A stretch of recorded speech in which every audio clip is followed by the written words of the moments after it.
Riu, riu, zio, la guarda ribera, c'ho sguardo nel lobo de nuestra cordera, c'ho sguardo nel lobo de nuestra cordera. Para quem entra na Igreja Matriz Nossa Senhora da Paz de Biporã, se depara com uma igreja no estilo neogótico romano, né? E se vocês observarem, é uma igreja com ricos detalhes. Ricos detalhes em que sentido? A primeira coisa que um visitante vai observar aqui dentro da igreja é o formato de cruz que a gente tem da nave, onde estão os bancos, onde sentam os fiéis, com os altares laterais, Nossa Senhora da Paz e o Sagrado Coração de Jesus. Quem olha de cima para baixo e tem uma visão aérea, percebe o formato realmente de cruz que tem a igreja. Conforme a gente vê nos livros de história, na história da arte, é um estilo um tanto até meio que medieval, porque na realidade deixa bem claro: Cristo cabeça, as pessoas o corpo e os braços formando essa lateral. Outra coisa que chama muita atenção das pessoas ao entrarem na igreja é que já logo se entrando, você já se depara com um Cristo glorioso. Esse Cristo glorioso é uma obra do Henrique Aragão, que tem como título mostrar para o visitante Cristo, o centro da igreja. O Cristo que é o centro da fé do povo católico.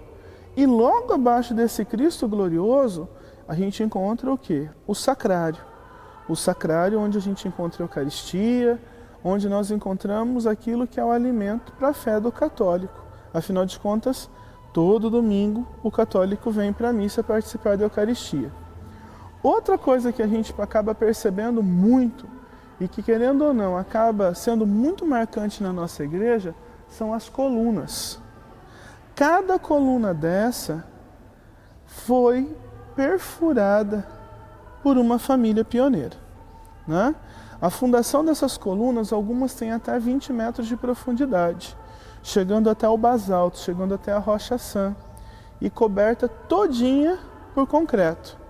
Até quando, como estavam construindo a igreja, o pessoal costumava dizer: a igreja que cresce para baixo, né? Porque eles não viam essa igreja subindo, eles só vinham fazendo os constantes alicerces. Então, cada coluna dessa feito por uma família de pioneiros.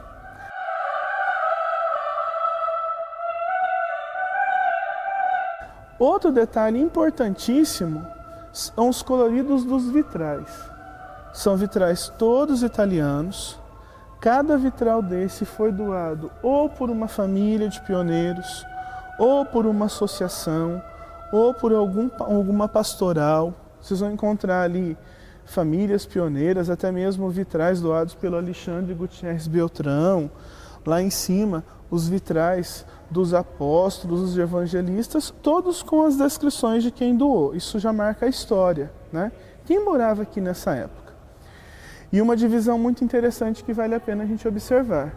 Para quem entra na igreja, do lado direito, os vitrais demonstram todo o Antigo Testamento, né? Desde a expulsão de Adão e Eva do paraíso até Moisés celebrando com a tábua dos 10 mandamentos. E quem olha da entrada da igreja para o lado esquerdo, já encontra os vitrais narrando fatos e histórias do Novo Testamento. Desde o nascimento de Jesus na Gruta de Belém, a entrega das chaves para Pedro, a crucificação, a morte de Jesus, a última ceia, Pentecostes, né? E aqui um detalhe interessante. No último vitral do lado esquerdo, a gente encontra o que seria então a hierarquia da época na igreja, né? O de branco ali com a mãozinha posta, Padre Leone. O de roupa vinho, Dom Geraldo Fernandes, o primeiro bispo de Londrina e bispo da nossa região na época.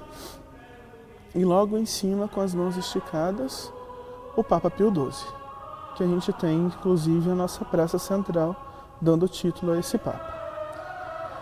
Um outro detalhe muito interessante são os vitrais laterais da nave. Eu acho que poucas pessoas sabem disso, mas todos aqueles vitrais lá em cima são títulos de Nossa Senhora, é a ladainha. E essa ladainha está em latim, né? Devoção muito antiga do povo que mudou e do pessoal mais simples da roça, né?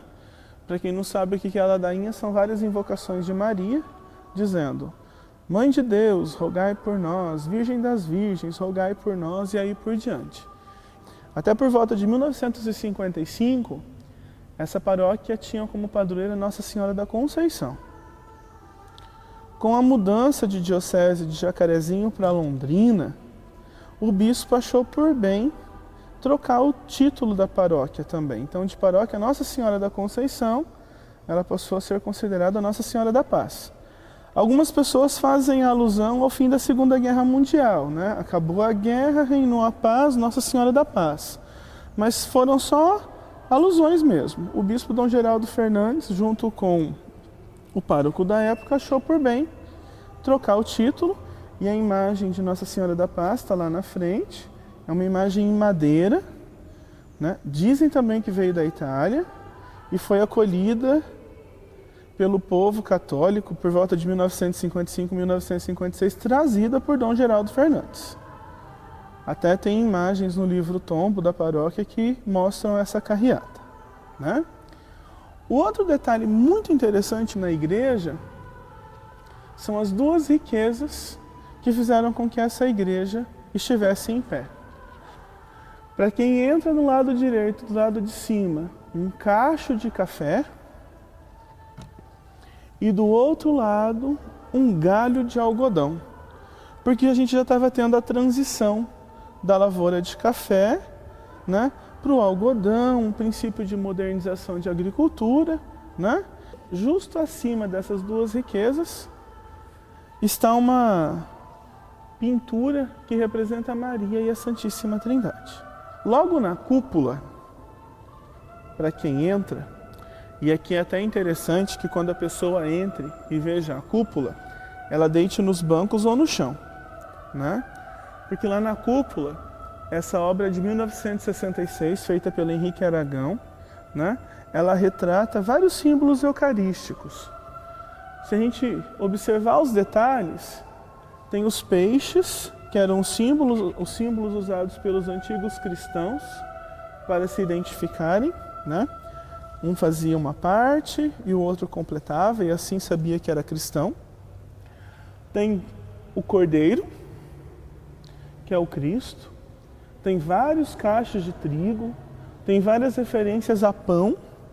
E o detalhe principal da cúpula, que é o pelicano, que é uma ave que no frio tira a sua própria carne para alimentar os seus filhotes. Uma alusão ao Cristo, né? O Cristo que doa o seu corpo de alimento para cada um de nós. E os pelicanos que voam na cúpula seríamos nós, aqueles que estão rumo a Cristo, rumo a Jesus, esse alimento vivo e importante. Quando o visitante chegar, é até interessante. Manda deitar no chão, manda deitar no banco e olhar para cima, porque essa pintura é muito bonita. Nas laterais da cúpula, para baixo, tem uma referência do livro do profeta Ezequiel e do livro do Apocalipse na Bíblia, que são os 4 seres viventes que louvam a Deus sem cessar. O homem, o pássaro, o leão e o touro, né? E até a oração da missa, Santo, Santo, Santo, Senhor, Deus do Universo, faz uma referência a esses 4 seres viventes. E para nós, na Igreja Católica, esses 4 seres também representam os 4 evangelistas: Lucas, Mateus, Marcos e João. Outra coisa interessante é pedir que o visitante do altar olhe para trás e identifique lá no fundo os apóstolos. E se a gente fizer a conta, estão ali os 12, só que o Judas traidor não está ali. No lugar do Judas traidor está Paulo apóstolo. E logo acima a rosácea, que faz a característica ao estilo gótico, né? No centro da rosácea, o Cristo cabeça. E em volta dessa rosácea, como se fossem 4 pontos indicando os vários extremos da Terra, né, os pontos cardeais. Não chega a ser uma rosa dos ventos, mas chega a aparecer. E em volta dessa cabeça, todos os símbolos que remetem à Eucaristia. Jesus que é o centro. Não pode passar desapercebido também, para quem entra na igreja, a pia batismal, que também é uma obra do Henrique Aragão, né, que introduz os fiéis a viverem essa fé.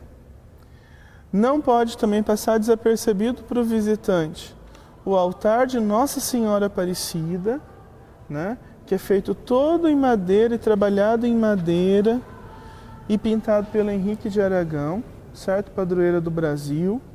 E não pode passar desapercebido para o visitante que em volta de toda a nave tem os medalhões de concreto, também feito pelo Henrique Aragão, que são todas referências à Eucaristia. Os cachos de uva, o pelicano, a hóstia, o peixe, né? Todos os símbolos relacionados à Eucaristia. E uma das últimas obras, que foi uma doação da Câmara Municipal e da Prefeitura Municipal, foi quando o PIME, que era o instituto que administrava aqui a nossa paróquia, é homenagem pelos 150 anos de fundação do PIME, os padres que trabalharam nessa paróquia até o ano de 2012. Hoje a nossa paróquia é administrada pelos padres da Diocese de Londrina, pelos padres diocesanos. O que também não pode passar desapercebido pelas pessoas é a riqueza de detalhes em cada coisa colocada aqui pelo artista. Os capitéis nas colunas, os detalhes dourados, o destaque em cobre dos lustres, das luminárias, né? A Via Sacra, que foi restaurada também pelo Henrique Aragão, não é uma obra dele, mas é com um tom acobreado, um tom dourado, né? Para que tudo ficasse, não em harmonia, mas que tudo tivesse mais ou menos um estilo e que não ficasse uma coisa muito carregada. É muito comum verem pessoas vindo de outras cidades da região para fazerem oração na nossa igreja, para visitarem, para matarem saudade, aqueles que já saíram daqui, né? Mas é uma igreja que, querendo ou não, ela eleva as pessoas à oração. Riu, riu, ziu, la guarda ribera, c'ho sguardo nel lobo de nuestra cordera, c'ho sguardo nel lobo de nuestra cordera. Riu, riu, ziu, la guarda ribera, C'ho sguardo nel lobo de nuestra cordera, c'ho sguardo nel el lobo de nuestra cordera. El lobo rabioso la quiso morder, mas Dios poderoso la supo defender. Quiso le hacer que no pudiese pecar, ni aun original esta virgen no tuviera. Riu, riu, ziu, la guarda ribera, C'ho sguardo el lobo de nuestra cordera, c'ho sguardo el lobo